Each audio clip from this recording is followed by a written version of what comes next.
Namaste and welcome to this episode of the Thursday Thoughts. In the last Thursday Thoughts, we discussed about the 20th of June, such a great day. We had the final day of the first test match between India and England. And of course, we had the release of the movie Sitare Jami Par. And the verdict is out. Sitare Jami Par is, I think, somewhere around 100 crores, doing good business, and people say it is a good movie. I have not watched it, so I have not yet prepared my review about Sitare Zami Par. Okay, that will wait for some time. But meanwhile, unfortunately, the first test between England and India at Headingley, India, unfortunately, there was no fight from India, and India lost the test match by a whopping 5 wickets. I mean, it was no match at all. England just walked away with runs whenever they wanted, wherever they wanted. And I mean, we are 0-1 down in the 5 test series. Now let us look at, everybody is talking about, okay, this went wrong, that went wrong. So that is in the proverbial terms, it is known as WWW, not your World Wide Web, but it is what went wrong. But I'm not going with what went wrong. Let us now see what has gone right for India in this test match that India lost. Shubman Gill, in his first debut as captain, he lost it by 5 wickets to England. And to me, what has gone right will tell you a lot of story about what we should do so that things continue to go right in Indian way, and we will make a series of it, and will not allow England to come on top with a 0-2 lead in the next test match that is already looming large on us. Yeah, the next test is Edgbaston test and Birmingham test. And I will tell you why I have termed it as looming large.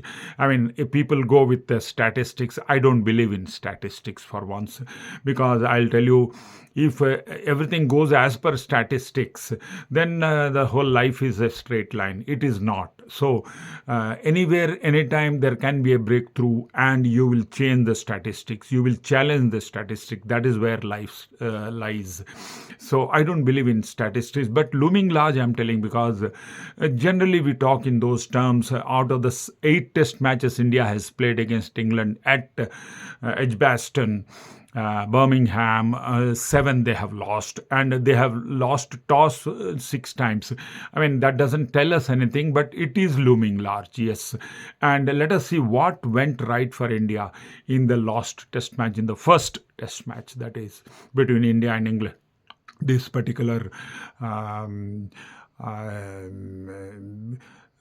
your Anderson and Sachin Tendulkar Trophy. Anderson Tendulkar Trophy. Yeah. You had 5 centuries from your batting unit. Of course, it is 5 people didn't get the centuries. If you have followed the test match, you will understand why and what I'm trying to mean by telling that 5 centuries but not 5 batsmen. Yeah, it is obvious that one batsman, the wicketkeeper batsman, Rishabh Pant, came with centuries in both innings, despite India losing the test, or despite his scoring 2 centuries in both innings, one each in each innings. India lost the match. That is because it is obvious what went right is, if the batting is right, what are the other two. There are many other departments, but we'll talk about the 2 major departments, maybe another third one a bit, that is the bowling and fielding. I know it was one of the worst ever fielding display by the Indian unit.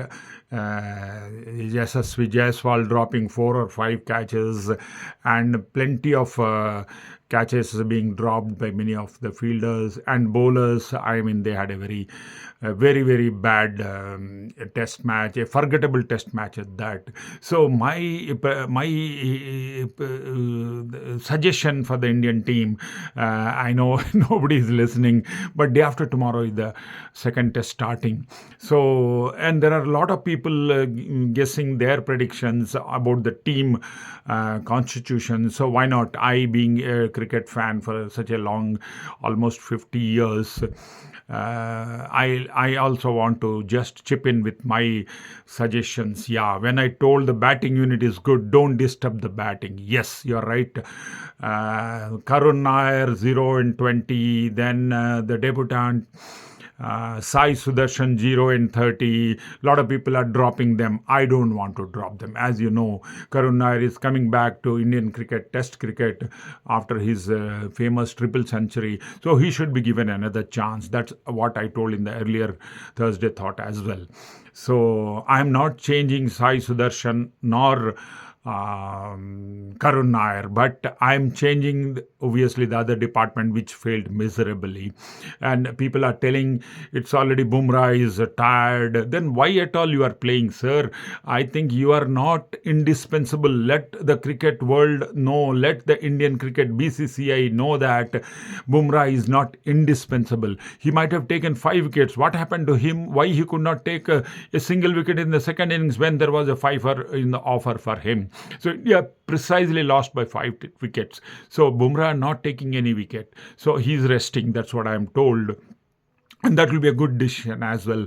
I want Arshdeep Singh. Arshdeep Singh, why you have tagged him as only T20 bowler? He's a very good bowler. Take advantage of his his pace rather. You know, you are that opener of England, who they had 180 runs, 188 runs of opening stand, chasing 371, and he's a tall player. The other Duckett, of course, scoring 149 runs. He's a very short player. The other opener was a tall guy. So Arshdeep Singh's Yorker could have helped us. So anyway, I'm not going back to what could have been done. I'm telling what should be done right now. Change your Bumrah with Arshdeep Singh. He will do excellent work. He's young and he will not drop catches, misfield and all that. He is not a great fielder, I know, in the deep field, but I think he should be given a chance in the test. Let him make a debut in the Birmingham test or Edgbaston test that is looming large on us day after tomorrow. The other two changes, yeah, because see, both the innings India had horrible batting. After a good start, after 300 for 3 or 200 for 2, we have slipped to 365 all out. So the middle order is not doing well, or maybe the bowlers who have not done well, they did not do well in the bat. Why at all they should play? They let them cheer the rest of the team whenever they go to the field, let them take water and all that, bat changes and all that. They can help. They can watch, take a rest, take a test off. So I am dropping your famous Jaddu.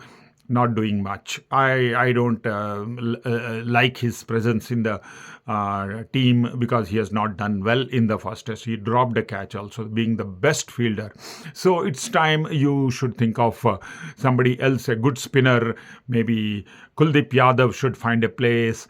And I'm dropping either Shardul Thakur or maybe Siraj. You bring in the performer who has already performed well, Nitish Reddy. He can bat, but he has scored a century. Why are you forgetting that? A batsman scoring a century and within three tests, he is just forgotten, the way you have forgotten Karun Nair, and you will make a mockery of Karun Nair. The way you have made a mockery of Karun Nair, you may make a mockery of Nitish Kumar Reddy. So I'm going with Nitish Kumar Reddy, Kuldeep Yadav and Arshdeep Singh as the changes for the team.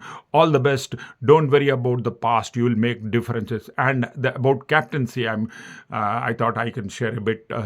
It is good that Shubman Gill lost the first test, or else maybe he would have walked 10 feet above the ground. So, to be grounded, it is better to start with a dismal record of losing the test match, which you would have won otherwise. So, now is the chance to come back and do well, become a hero. So, you should bat well and captain well the team, utilize your bowlers who all are there, and make a good match of it, not the way that you did it in the first test. So these are the changes, hoping for the best. All the best, the Indian cricket team, and all the best to all of you listening to me. And may God bless each one of us. God bless. Take care. Bye bye.